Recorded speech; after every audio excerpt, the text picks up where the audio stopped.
오늘도 예배 드리시는 모든 분들 위해 하나님의 은혜가 가득하기를 바랍니다. 말씀 나누기 전에 여러분들 나눠드린 주보 사이에 간지에 보면 창조부터 계시록까지의 역사라는 게 되어 있을 겁니다. 성경 전체의 역사를 이렇게 짧게 간추린 것입니다. 그러니까 이것을 시간 날 때마다 그냥 읽으셔서 그냥 외우다시피 이렇게 해 놓으면 특별히 이제 구약 같은 경우는 굉장히 좀 어렵습니다. 양이 꽤 많고 시대가 또 복잡하게 되어 있어서 그래서 이 시대가 어디를 해당되는지 이런 것들을 잘 알 수 있기 때문에 이걸 잘 숙지해 놓으시면 좋겠습니다. 남색으로 되어 있는, 파란색으로 되어 있는 부분 1번부터 9번까지가 구약에 해당되고요. 그리고 10번은 침묵시대, 이게 신구약 중간기입니다.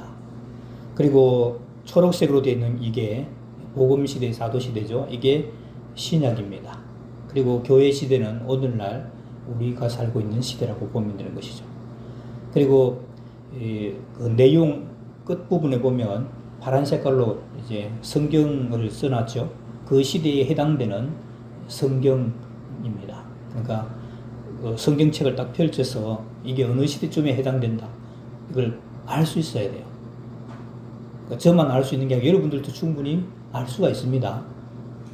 그래서 제가 이제 무슨 시대를 읽으면 여러분들이 그 내용을 한번 읽어주시기 바랍니다.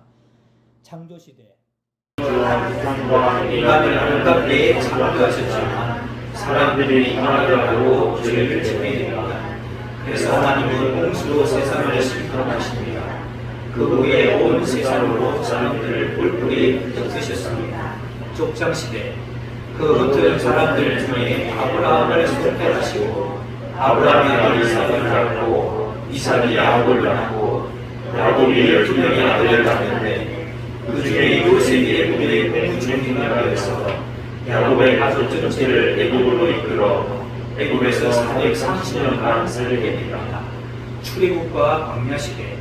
요셉이 죽고 요셉을 알지 못하던 애굽 왕이 나오자 이스라엘 백성들을 핍박하기 시작했습니다. 그래서 이스라엘 백성들을 하나님께 부르짖고 하나님의 지도자 모세를 준비시키셔서 이스라엘 백성들을 애굽에서 탈출시키시고 광야에서 40년 하늘을 시키십니다. 정복시대. 모세의 길을 이어 여호수아가 너희를 일어나 가나안 땅을 정복하고 그곳에 살고 있는 민족들을 다 몰아내고 이스라엘 12지파에게 땅을 나누어 줍니다. 사사시대. 지파별로 나라를 다스리게 되자 외침이 많아지고 나라가 어려워져서 통일왕국시대. 백성들은 이방 나라들처럼 왕이 있어야겠다고 주장을 하고 하나님은 사무엘을 통하여 사울을 다윗 솔로몬 왕을 세웠습니다. 분열왕국시대. 솔로몬이 죽고 나자 나라는 북쪽 이스라엘과 남쪽 유다로 분열되고 북쪽 이스라엘은 급속히 타락하여 아수르에게 멸망하고 남쪽 유다도 서서히 타락하여 바벨론에게 멸망을 당하는데 바벨론의 포로로 잡혀가게 됩니다. 포로시대. 바벨론에서 포로 생활을 하며 이스라엘 백성들은 70년간 흑돼지 교육을 통하여 하나님의 서비으로 거듭나게 됩니다. 포로 귀환시대. 다시 예루살렘으로 돌아와 성전도 건축하고 무너진 예루살렘 성벽도 중건하며 에스라 느헤미야 등과 더불어 영적인 구원을 꾀하게 되는데 이후에 모든 것이 형식으로 변하고 마음도 없고 정성도 없는 모습으로 변한다고 합니다. 침묵시대. 하나님도 이제는 뜻을 돌이키기에 영적이 나셔서 400년간 침묵하셨습니다. 복음시대. 그 침묵을 깨고 새 요한이 나타나고 예수님이 이 땅에 오셔서 공생의 3년을 사시고 십자가에 죽으시고 부활 승천하시면서 복음을 자기의 제자들에게 부탁하셨습니다. 사도시대. 열두사도와 바울사도를 중심으로 초대교회 수도들은 예수님의 지상 명령을 따라서 땅끝까지 복음을 전하게 되었습니다. 교회 시대 지금은 곳곳마다 교회를 세워서 주님 다시 오실 때까지 하나님의 나라를 확장해가고 있습니다. 결국에는 예수님이 다시 오셔서 믿는 자는 영생에, 믿지 않는 자는 영혼에 보내시는 영원한 심판을 하실 것입니다. 신약은 쉬워요. 신약은 두 시대밖에 없어요. 예수님의 생애를 나타낸 게 복음서입니다. 무슨 복음, 무슨 복음. 무슨 복음 들어간 건 무슨 시대? 복음 시대. 안 들어간 건요? 다 사도 시대. 그 신약 성경은 쉬워요. 신약 성경 어디들 뼈가 쳐가지고 마태, 마가, 누가, 요한복음이 아니면 다 사도 시대. 마태, 마가, 누가, 요한복음은 복음 시대. 신약은 쉬워요. 근데 구약이 좀 어려운데 구약도 그렇게 어렵지 않습니다. 구약은 애굽에 한번 갔다 오고 그리고 바벨론 한번 갔다 오고 그런 거지 말고 애굽에 한번 갔다 오고 바벨론 한번 갔다 오고 그러면 구약의 이야기가 끝이 납니다. 그래서 여러분 엘리야가 옛날 사람이에요? 모세가 옛날 사람이에요? 이렇게 물으면 금방 답이 잘 나. 엘리야가 기적을 해가고 막 불수리 타고 하늘에 올라가고 있으니까 엘리야가 되게 옛날 사람 같다. 그렇게 생각하는데 그렇지 않습니다. 엘리야는요 분열왕국 시대고 모세는 출애굽과 같은 시대입니다. 여러분 이게 이제 지식이 이 틀 가지고 있으면 지식이 흩날리지가 않습니다. 오늘 우리가 이런 예레미야서 35장을 읽었습니다. 이 시대는 어느 시대쯤 해당될까요? 예레미야 35장. 네, 분열왕국 시대입니다. 분열왕국 시대의 끝자락에 해당되는 말이죠. 성경을 읽다가 보면 하나님의 말씀을 듣지 않고 배를 먹이는 이스라엘 백성의 모습을 많이 봅니다. 오늘 우리가 읽은 이 성경 말씀하고 그 중에 한 부분의 말씀입니다. 오늘 우리가 읽은 예레미야는 여러분 잘 모르죠? 이 사람은 일명 눈물의 선지자라고 불렀습니다. 따라해봅시다. 눈물의 선지자 예레미야. 눈물의 선지자 예레미야. 왜 눈물의 선지자냐? 이 사람은 정말로 눈물을 많이 흘렸습니다. 그래서 눈물의 선지자라고 합니다. 남자인데 남자라고 물것처럼 왜 그러냐? 그만큼 사연이 있었습니다. 이 예레미야는 남쪽 유다가 멸망하기 전부터 멸망당한 후까지 정확하게 말씀드리면 요시야 14년부터 시드기야가 이제 맨 마지막 왕이 유다의 맨 마지막인데 그 맨 마지막 그에 의해서 이제 멸망당하죠. 바벨론에 의해서 멸망당하고 그 이후에까지 활동한 사람입니다. 이 예레미야가 주된 이제 설교했는데 그 메시지 내용이 뭐냐? 처음에는 회개하라 이런 이야기도 했지만 이제 나중에 이제 뜻을 깊게 힘들 준다니까 바벨론 사람들이 쳐들어올 텐데 쳐들어오면 절대로 싸우지 말고 항복하라. 은혜 되겠어요, 안 되겠어요? 한번 생각해 보세요. 우리도 일제 그 일본의 침략을 받아는 적이 있었죠. 그때 하나님 믿는 목사라고 하면서 일본 사람들 쳐들어오니까 절대로 싸우지 말고 무조건 항복하시오. 이런 설계해 보세요. 은혜 되겠어요? 돌을 안 맞아 죽으면 다행이겠죠. 한국 사람도 돌 맞아 돌 던져서 돌 죽이겠습니다. 예레미야가 꼭 그와 같은 짓을 합니다. 바벨론 사람들이 쳐들어오는데 싸우지 말고 무조건 항복하라. 몇노라고 하지 않겠습니까? 바벨론과 싸웁시다. 우리 여호와 하나님께서 우리와 함께 하시기 때문에 절대로 지지 않습니다. 다 같이 힘을 모아 싸웁시다. 이렇게 하면 이제 사람들 다 호응을 하고 좋아하고 목사님 은혜 많이 받았습니다. 이렇게 하지 않겠어요? 근데 예레미야는 그렇게 하지 못했습니다. 바벨론 사람들이 쳐들어옵니다. 싸우지 말고 무조건 항복하십시오. 그러면 여러분들이 삽니다. 이런 은혜가 안 되는 설교를 하니까 누가 예레미야 말을 듣겠습니까? 네, 여러분 그 주보사에 또 간지 있죠? 이 말씀 도착이라고 했습니다. 성경 꼭 뒷면에 있는 거. 예레미야 20장 4절도 좋고 20장 7절에서 9절 말씀 한번 읽어보겠습니다. 한 절씩 교독해요. 여호와여 주께서 나를 권유하심으로 내가 그 권유를 받았사오며 주께서 나보다 강하사 이기셨으므로 내가 조롱거리가 되니 사람마다 종일토록 나를 조롱하나이다. 내가 말할 때마다 외치며 하늘과 날명을 선포함으로 여호와의 말씀으로 말미암아 내가 종일토록 치욕과 모욕거리가 되느니이다. 내가 다시는 여호와를 선포하지 아니하며 그의 이름으로 말하지 아니하리라 하면 나의 마음이 불붙는 것 같아서 올수에 사무치니 답답하여 견딜 수 없나이다. 이 예레미야가 자기의 심정을 이야기하는 것인데 설교하는 건 안 되죠. 나는 이제 하나님 말씀 안 전해 하고 입을 닫아봤다.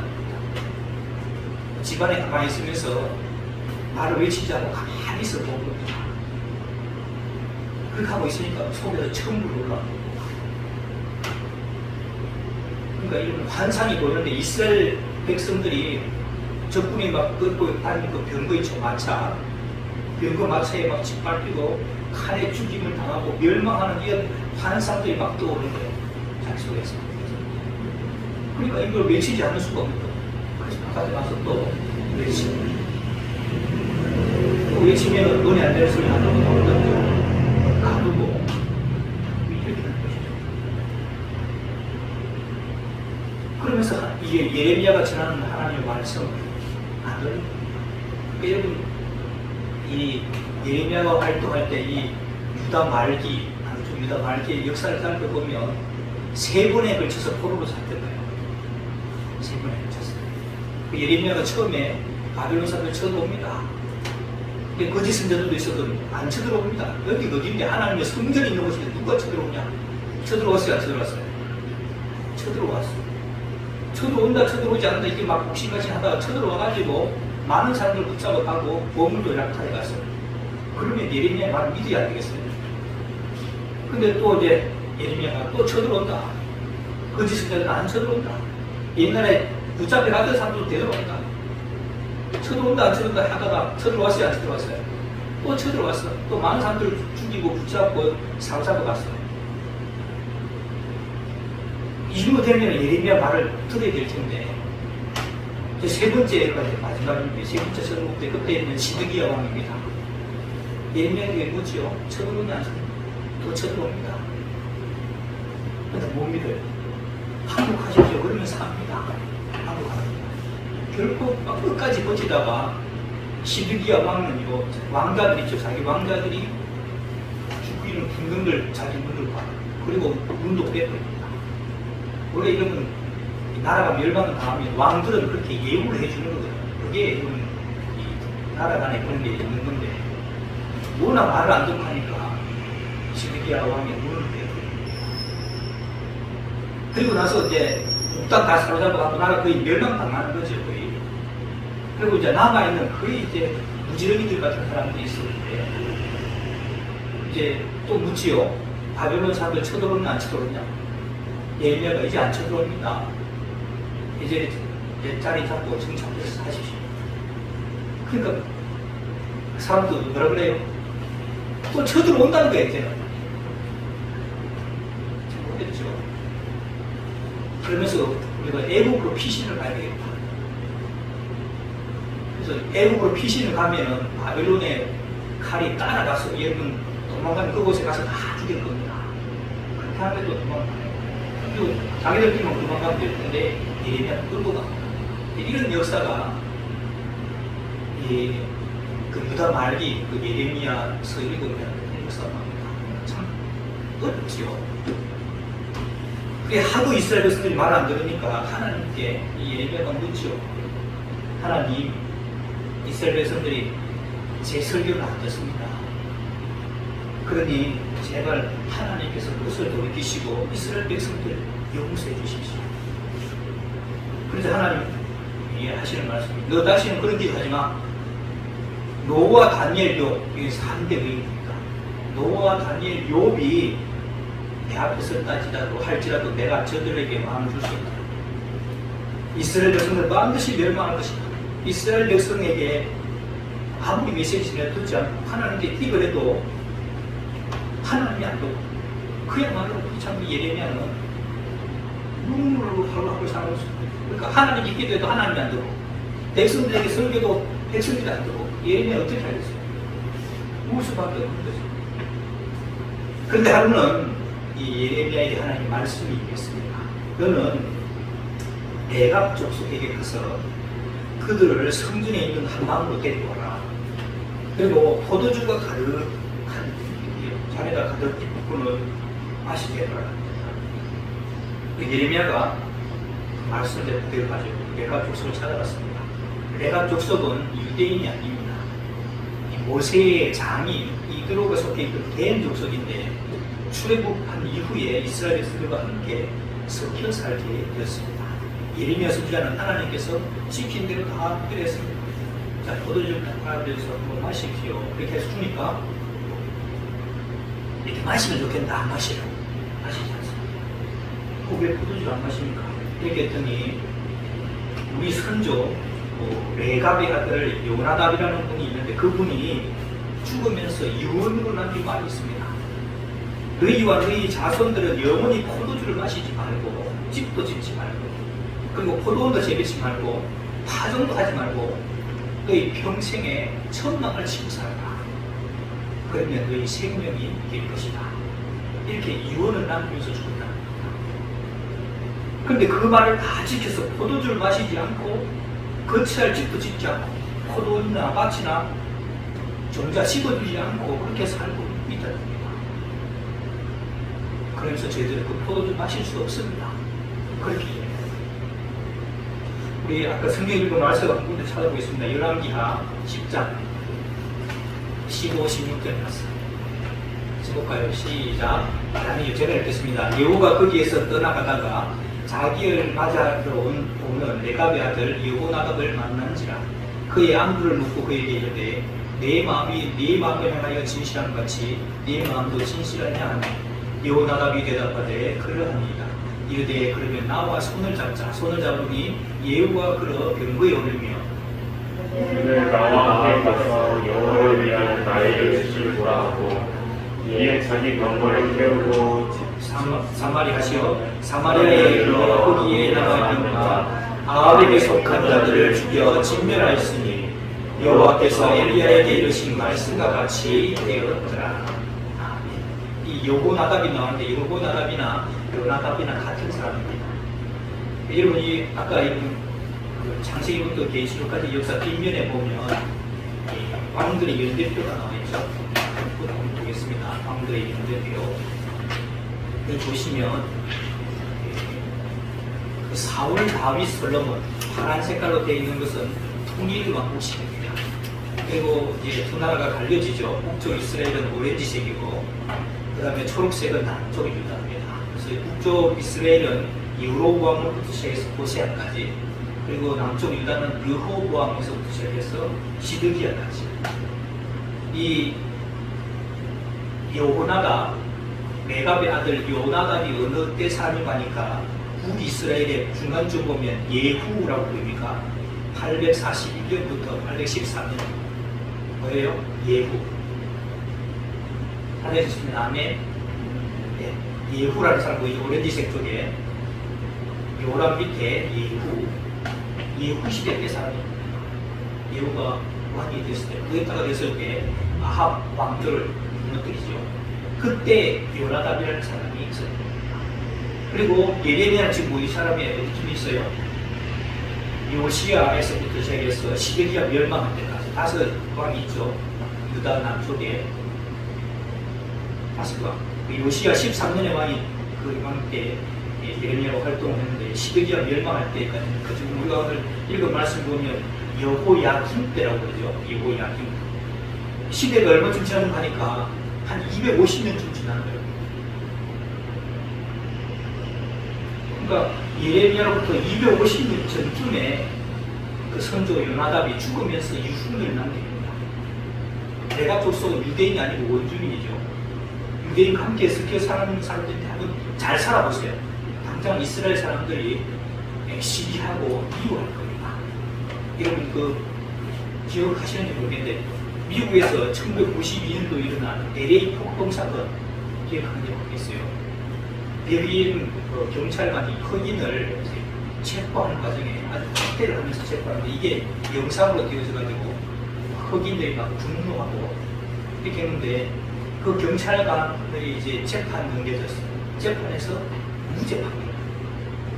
그러니까 이제 흑인들이 불을 가지고 불이 난 거죠. 그래서 불이 나고 들고 이렇게 나서 폭동을 일으키는데 그 피해 이제 상가라든지 지역이 한국인이 경영하는 가게가 주된 그 대상들이 백인들에서 폭동을 일으켰지만은 한국인들이 경영하는 가게에 피해가 왜 그렇게 많았느냐. 그 사람들 이제 운영에 대해서 이야기하는데 금지도 않고 지지도 않는 것들이 들어와서는 자기네들이 돈 좀 있다고 그들 먹이는 꼴이 보기 싫다. 그래서 큰 폭동을 일으켰고 그때 재미도 없고 사람들이 많은 피해를 입었습니다. 섞여 살면은 아무래도 어려움을 당하게 되는 거죠. 여러분 이스라엘 백성들이 애굽에서 이제 섞여 살았잖아요. 그러니까 숫자가 자꾸 많아지게 되니까 그 애굽 사람한테 위협이 되는 것처럼 섞여 살면서 너무 잘 살게 되면 시기와 미움의 대상이 되는 것입니다.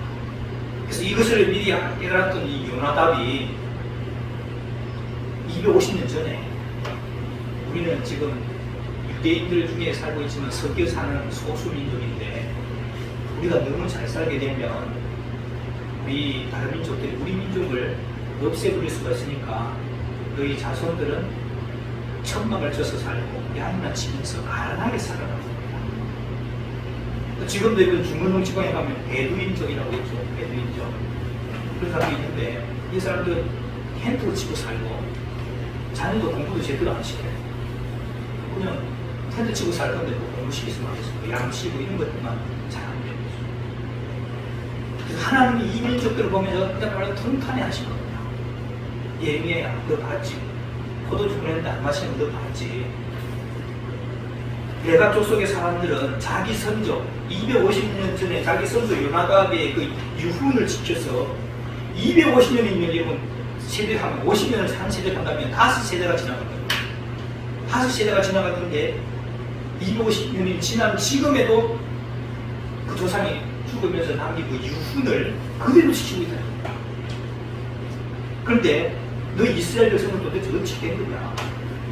내가 선자를 보내고 또 보내고 부지런히 보내도 이스라엘 백성은 도무지 내 말 듣지 않는다. 내가 선자를 부지런히 보내면서 말하기를 자 이스라엘 백성들아 너희 행복들을 고치고 제발 우상을 섬기지 말아라. 그러면 내가 너희에게 준 이 땅에서 너희가 영원히 받게 될 것이다. 이렇게 이야기했지만 이스라엘 백성은 가지도 않아가지고 전혀 하나님 말씀을 안 듣는다. 레갑의 아들 요나답의 자손 그 선조가 그들에게 명령한 그 명령은 지금까지도 잘 준행하는데 이스라엘 백성은 도대체 어떻게 된 것들이냐. 그러면서 하나님이 장탄식을 하십니다. 그리고 이제 이스라엘과 예루살렘에가 제한을 내는 것입니다. 왜냐하면 이스라엘 백성들이 내 말을 순종하지 않기 때문에 귀담아 듣지 않기 때문입니다. 이 말씀 한번 보겠습니다. 우리가 읽은 35장 말씀입니다. 14, 15절 말씀. 제가 14절 보겠습니다. 레갑의 아들 요나답이 그의 자손에게 포도주를 마시지 말라 한 그 명령은 실행되었다. 그들은 그 선조의 명령을 순종하여 오늘까지 마시지 아니하였거늘 내가 너희에게 말하고 끊임없이 말하여도 너희는 내게 순종하지 아니하노라. 내가 내 종 모든 선지자를 너희에게 보내고 끊임없이 보내며 너희는 이제 각기 악한 길에서 돌이켜 행위를 고치고 다른 신을 따라 그를 섬기지 말라. 그리하면 너희는 내가 너희와 너희 son들에게 준 이 땅에 살리라 하여도 너희가 이를 준비하지 아니하며 내게 순종하지 아니하니라. 그리고 레갑 족속들을 칭찬합니다. 하나님 말씀 잘 듣는 게 아니에요. 자기 선조 그 죽을 때 하는 말, 그 말과 유훈을 이렇게 잘 지킨 그 자손들은 내 앞에서 영원히 무너지지 않는 것입니다. 그걸 하나님께 천국에 보내준다는 거죠. 그 예수님 말고는 구원받을 게 없다고 그러는데 하나님께서 이 사람을 구원을 지키겠다는 하나님께서 대단한 말씀이죠. 이 말씀을 보면서 참 저는 두 가지를 느꼈습니다. 첫 번째로는 이 예레미야를 보면서 제가 위로를 얻었어요. 제가 여기서 말씀을 전하며 참 저는 소심해가지고 한 사람도 딴짓하고 하면 마음이 쓰죠. 설교하다가 막 멍거리고 막 엉뚱하고 생각나고 막 이래요. 근데 예레미야는 아무도 안 듣는 설교를 편집을 합니다. 위로가 되는 거죠. 여러분들도 듣고 있지 않습니까? 뭐 속으로는 어떻게 생각하고 느낄지 몰라도 일단은 듣고 있지 않습니까? 예레미야는 아무도 듣지 않은 설교를 편집합니다. 남자가 눈물로 지새우고 있습니다. 그래서 예레미야가 전했던 그때만큼은 아니지 않습니까? 실망하지 말고 열심히 말씀 전해야겠다. 이게 이제 제 하나 느낀 것이고요. 그리고 두 번째는 이스라엘 백성들이 그렇게 하나님 말씀을 듣지 않고 순종치 않았는데 그 이스라엘의 모습이 우리의 모습이 아닐까 했습니다. 레갑 족속 사람들은 자기 선조 요나답의 유훈 때문에 마시고 싶은 그 포도주를 참았습니다. 집도 짓지 않고 가난하게 살았습니다. 유훈을 지키면 복을 받는 게 아니죠. 그냥 뭘 가난하게 사는 겁니다. 어쩌면 일부러 가난하게 되는 것이죠. 여러분은 하나님의 말씀이 생각나서 내가 하고 싶은 것, 하지 말아야 할 것들을 얼마나 참으면서 살아가느냐는 것입니다. 하나님이 이스라엘 백성들을 보시면서 장탄식을 하려는 것처럼 오늘날 예수 믿는 우리들 보고 장탄식을 하시지 않을까, 이렇게 말하지 않을까 걱정스럽습니다. 저는 교회 온다고 하면서 하나님 말씀도 전혀 생각하지 않고 지 하고 싶은 대로 하는 건 아니냐, 이렇게 말씀하지 않을까. 여러분 얼마나 하나님의 말씀이 내 삶을 주관하고 있습니까? 이것을 하려고 하다가 이것을 성경에서 하지 말라고 하신 것이니까 할 수 없다. 이것은 성경에서 하라고 하신 것이니까 내가 좀 귀찮더라도 해야지, 이런 마음으로 살고 있습니까? 그렇지 않다면 우리도 별 수 없이 이스라엘 백성들처럼 또 한번 하나님의 마음을 아프게 하는 것입니다. 하나님도 이런 인격적이라서 노하기도 하시고 섭섭해 하시기도 하시고 마음이 아프기도 하시는 거죠.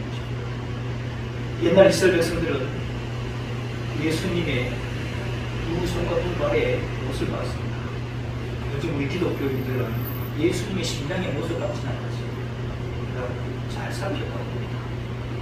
레갑의 자손들은 자기 조상의 말을 평생 지켜야 할 말씀처럼 지켜서 그렇게 복이 되었습니다.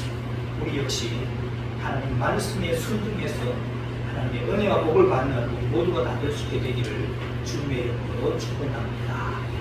기도하겠습니다. 하나님 아버지, 유대인도 아닌 레갑 족속이 자기 조상의 유언을 250년 이상 지키는 것을 보면서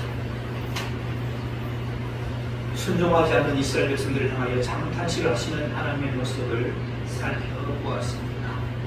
순종하지 않는 그 모습이 우리의 모습이 아닌지 생각해봅니다. 하나님의 말씀 때문에 하고 싶은 것을 참고 귀찮고 하기 싫지만 하나님의 말씀이기에 그대로 행할 수 있는 말씀의 사람들을 되게 하여 주옵소서. 예수님의 이름으로 기도하옵나이다. 아멘.